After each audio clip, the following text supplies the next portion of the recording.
ازاي تبقى شخص منتج بنسبة 500% خلال شهر رمضان؟ ازاي تحافظ على مستوى عالي من الانتاجية خلال شهر رمضان؟ بعد الفيديو ده هتبقى شخص مختلف تماما. علشان كده انزل اعمل اشتراك ولايك وتعالى كمل الفيديو. بعد ما عدينا اول اسبوع في رمضان وبقينا في التاني، اكيد سألت نفسك هل انتاجيتك قلت ولا زادت في رمضان؟ طب لو قلت تفتكر ايه اسبابها وازاي احل مشكلة الانتاجية في رمضان؟ ليه انتاجيتك قلت؟ الاجابة على السؤال ده سهلة وبسيطة جدا، واكيد انت عارفها، لانك بتضيع يومك كله على المسلسلات والسوشيال ميديا، وده باختصار بسيط لكل الكلام اللي هيجي بعد كده.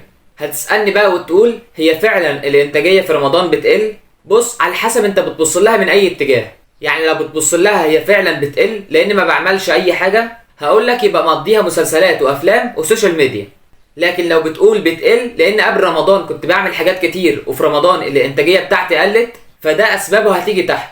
وانت صايم بتقول لنفسك مش هعمل اي حاجة، فلما تيجي بعد المغرب اللي هو بعد الفطار ما بتقدرش تعمل اي حاجة، وعلى ما تصلي وتخلص ومعرفش تقعد شوية على السوشيال ميديا والكلام ده، الوقت بيضيع، فبتلاقي نفسك طلعت من اليوم بدون اي حاجة، وتيجي اليوم اللي بعده بنفس النظام، فتلاقي نفسك بتطلع بصفر من كل حاجة. فهقول لك على 7 نصايح لحل مشكلة الانتاجية في رمضان، وهخليك شخص منتج بنسبة 500%. حاول دايما تبدأ يومك من بعد الفجر، ساعة الصبح بساعتين بعد الظهر. فانت حاول تبدأ يومك بدري، وتحديدا في رمضان، لان بتبقى صايم وانك تبدأ يومك بدري وانك تبدأ يومك بعد الفجر، يعني هتبقى لسه مخلص سحور ومش حاسس بصيامك، فانتاجيتك هتبقى اعلى. غير لما تبدأ بعد الظهر، هتبقى في اكتر وقت بتحس بيه بالتعب والصيام والارهاق، والانتاجية بتقل تدريجا. فانت حاول تخلي يومك دايما بدري علشان تستفاد من مستويات النشاط والطاقة خلال الساعات الاولى في يومك.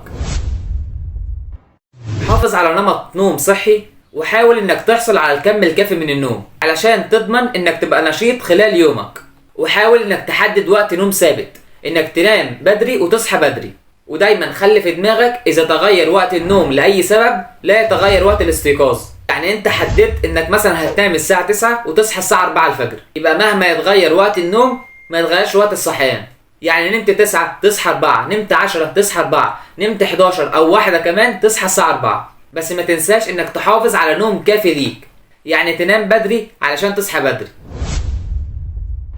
اتكلمت كتير عن تنظيم الوقت، ويمكن كل فيديو بتكلم عن تنظيم الوقت لانه حاجة مهمة، انك تحدد اولوياتك. واحنا في رمضان كل حاجة بتتغير، مواعيد النوم، مواعيد الاكل، كل حاجة بتتغير، فانت لازم تتكيف معاها عشان تزود الانتاجية. هتسألني ازاي؟ هقولك تنظم وقتك. اليوم ما بيتغيرش، يعني قبل رمضان 24 ساعة وفي رمضان 24 ساعة. طب ازاي وبحس اليوم بيأثر واني ما بعملش اي حاجة واليوم بيعدي بسرعة؟ هقولك لانك ببساطة ما نظمتش وقتك. يعني انت بتنام 8 من 24 ساعة بقى 16 ساعة، 3 ساعات سحور فطار صلاة بقى 13 ساعة، ساعة ونص مشوار وتراويح لسه 11 ونص، شيل منهم ساعة ونص وقت بيضيع على الفاضي، الباقي نظمه براحتك بقى. هات ورقة وقلم وظبط الدنيا، بس بلاش تعمل جدول بالدقيقة، خلي لكل حاجة حقها في الوقت. ما تحملش نفسك فوق طاقتها، اصل انا هعمل كذا هنا والساعة 5 هسمع فيلم والساعة 4 هقرأ كتاب. بص، سيبك من كل ده رأيي الشخصي. ما تحملش نفسك فوق طاقتها، انت حط لنفسك هدفين 3 تقدر تستمر عليهم، ويا عم اللي يجي بعد كده كويس كمل. ممكن تلاقي نفسك سمعت لك فيديو ديني من هنا فتكمل، او قرأت مقولة فتكمل. بلاش بقى التخطيط اللي ما بيعملش اي حاجة. حدد الامور اللي متحددة بوقت اللي انت ما تقدرش تغيرها. يعني انت ما تقدرش تغير مواعيد الصلاة او الفطار او اي حاجة لها مواعيد ثابتة. والحاجات التانية بقى اللي ليك تحكم فيها حدد لها وقت، وكل حاجة حدد لها وقت، زي انك تقرأ قرآن مثلا بعد كل صلاة، انك تاخد لك بريك بعد مدة طويلة من المذاكرة، او انك تنزل تعمل اشتراك ولايك دلوقتي، وبعد ما تخلص اللي وراك كله خد لك مكافأة بقى. المبالغة في التخطيط حتى في الحياة العملية مجهدة جدا وما بتجيبش نتائج. فانت دون المهامك اليومية ورتبها حسب اولوياتك. بلاش التوقعات الزايدة في نفسك، انك تقول هعمل وهعمل وهعمل وانت مقدرتك انك تعمل النهاردة حاجة واحدة او 2. فانت ما تحملش نفسك فوق طاقتها. ابدأ بمهامك الصعبة اللي محتاجة وقت ومجهود علشان لما تخلصها هتتحمس تنجز الباقي. ابدأ بمهامك الكبيرة وانت لسه في تركيزك في الساعات الاولى، فانت حط من اولوياتك انك تبدأ بالمهام الطويلة. تأخير الحاجة اللي بتكرهها بتعزز فرص عدم القيام بيها بحجة انك انجزت مهام تانية كتير. طبعا قبلها لازم تكون كاتب مهامك اليومية. لو في مهمة معينة حاسس بصعوبة انك تبدأها، حدد 5 دقايق علشان تخلص جزء منها، وبعدها هتحس بسهولة تامة في إنجاز باقي المهمة. ما تقارنش نفسك بحد وتقول اصل ده عمل كذا وانت جيته اكتر، وانا لا، اصل فلان بيذاكر اكتر، اصل فلان بيعمل كل حاجة وكمان عنده وقت. سيبك من كل ده. احب الاعمال الى الله ادومها وان قل. يعني ربنا بيحب العمل الدائم ولو كان قليل بدل الكتير المتقطع.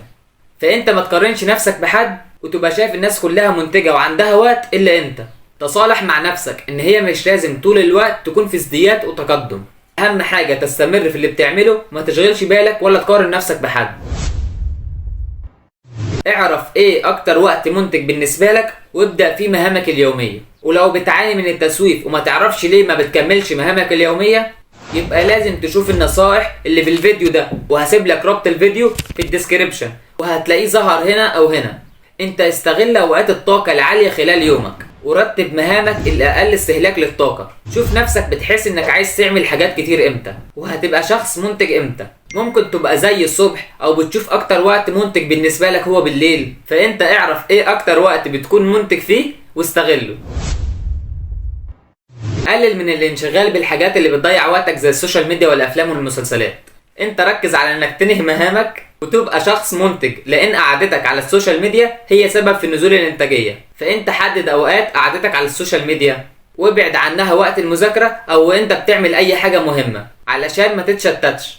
لو عايز تبقى منتج يبقى قلل استهلاكك للفون، ودي قاعدة من عندي. الفون او اي حاجة شبهه زي التاب، لاب، ده عدو للانسان وعدو للانتاجية. فهي سهلة، ابعد عنهم هتبقى منتج، قرب منهم هتبقى بتضيع وقتك.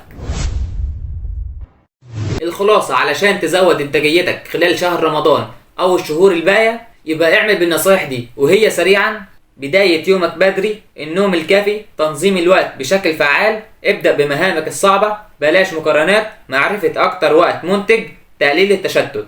دول 7 نصائح هتخليك شخص منتج. وبكده نكون خلصنا فيديو النهاردة. ما تنسوش تشتركوا في القناة وتفعلوا الاشعارات. مش هوصيكوا بقى باللايك والشير، وان شاء الله نتقابل على خير.